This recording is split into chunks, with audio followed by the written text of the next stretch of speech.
வணக்கம் தோழர்களே. குட்டி ஸ்டோரியில் கரடியே காரி தூப்புன ஒரு ஸ்டோரி பார்க்க போகிறோம். அது என்னங்க அப்படின்றீங்களா?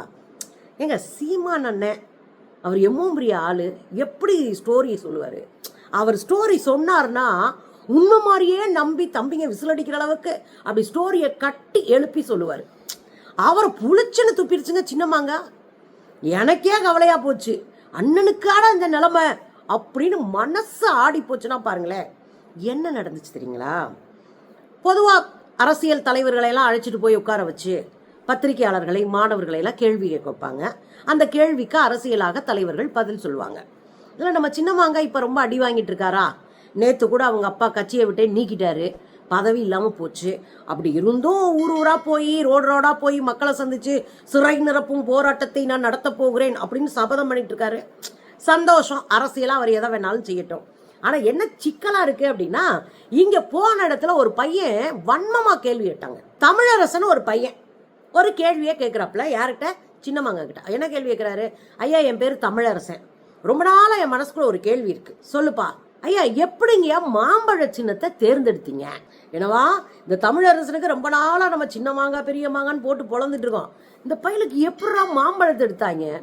ஆளுக்கால ஒரு சின்னம் இருக்கும். அந்த சின்னம் அவங்களுடைய சித்தாந்தத்தை அடையாளப்படுத்தக்கூடிய சின்னமா கூட இருக்கும். அறிவால் சுத்தியல் நட்சத்திரம், கம்யூனிஸ்டுகள் உழைக்கிறவர்களோடு நிற்கிறார்கள் என்பதை அடையாளப்படுத்தும். உதயசூரியன், இருண்டு கடந்த தமிழகத்தை உயர்த்த போகிறோம், ஒளியேற்ற போகிறோம் வந்தது. இரட்டை இலை, நாங்கள் வெற்றி அடைவோம் என்று ரெட்டை விரல காட்டுறதுக்கான அடையாளமாக இரட்டை இலை வந்து. இப்படி ஒரு கட்சியினுடைய சின்னத்திற்கும் ஒரு பின்னணியும் வரலாறும் இருக்கு. அப்படி நினைச்சிட்டு இந்த பையன் கேட்டு விட்டான் நம்ம அண்ணங்கிட்ட. இந்த சின்னமாங்க அண்ணன் அன்புமணி ராமதாஸ் அவர்கள் பேசுறாரு. பேசும்போது அவர் சொல்றாருப்பா, நானும் ஐயாவும் சேலத்துக்கு போயிருந்தோம். சேலத்தில் நல்ல மல்கோவா மாம்பழம் கிடச்சிச்சு. நானும் அவரும் ருசிச்சு சாப்பிடும்போது எங்களுக்கு தேர்தல் ஆணையத்துலேருந்து ஒரு ஃபோன் வந்துருச்சு. அப்போ தேர்தல் ஆணையம் அந்த சமயத்தில் என்ன கேட்டாங்கன்னா, சார் உங்களுக்கு கட்சிக்கு என்ன சின்னம் ஒதுக்க வேண்டும் அப்படின்னு கேட்டாங்க. நாங்கள் வேற சுவையான மாம்பழம் சாப்பிட்டுட்டு இருந்தோமா, அந்த ருசி வேற இருந்துச்சா, உடனே நாங்கள் என்ன சொல்லிட்டோம், மாம்பழ சின்னம் கொடுங்க அப்படின்னு கேட்டோம். அப்படின்னு உடனே எல்லாரும் கைதட்டுறாங்க. அவனே இவர் அடுத்து ஒரு ட்விஸ்ட் வச்சாரு பாருங்க.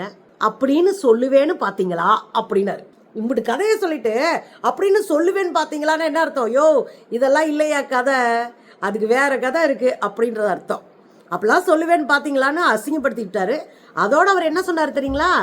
இல்லைங்க, தேர்தல் ஆணையத்துலேருந்து எங்கிட்ட கேட்டாங்க, அவங்க என்னென்ன சின்னம் வேணும்னு ஒரு பட்டியல் கொடுத்தாங்க, அதில் ஒரு சின்னத்தை செலக்ட் பண்ண சொன்னாங்க, அதில் நாங்கள் மாம்பழத்தை செலக்ட் பண்ணிக்கிட்டோம், எனக்கும் மாம்பழம் பிடிக்கும், ஸோ செலக்ட் பண்ணிக்கிட்டேன் அப்படின்னு சொன்னதோட நிறுத்தியிருந்தா அவர் சின்னமாங்க, அவர் பாமகவுடைய தலைவர் அப்படித்தான்.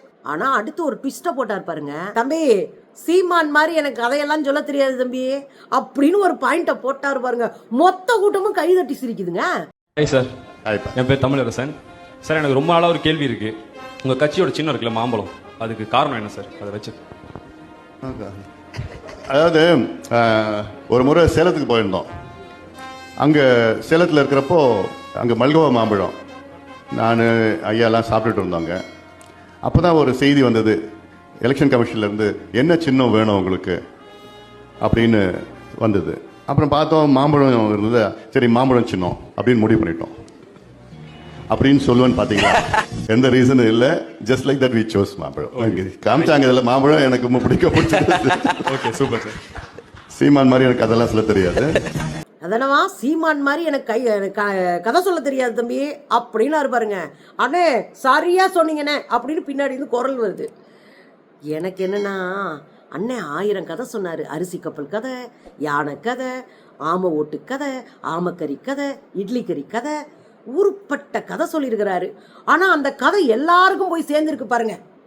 எல்லா தலைவர்களும் அந்த கதையில் மெய் மறந்து கதை சொல்றதா இருந்தால் அது நம்ம சீமான் தாயா அப்படின்னு ஒரு புரிதலுக்கு இந்த தமிழ்நாடும் தமிழ்நாட்டினுடைய அரசியல்லே வந்திருக்காங்க பாருங்க. அதை தாங்க இதில் புரிஞ்சுக்க முடியுது. எனக்கு என்ன, கதை சொல்றதுல அண்ணனை பீட் பண்ணிடுவாங்கன்னு பார்த்தா அண்ணனை பீட் பண்றதுக்கு பிறந்து வரணுயா அப்படின்னு போட்டு பொழந்திருக்கிறாரு அன்புமணி ராமதாஸ். வேற லெவல் சம்பவமா போச்சுங்க.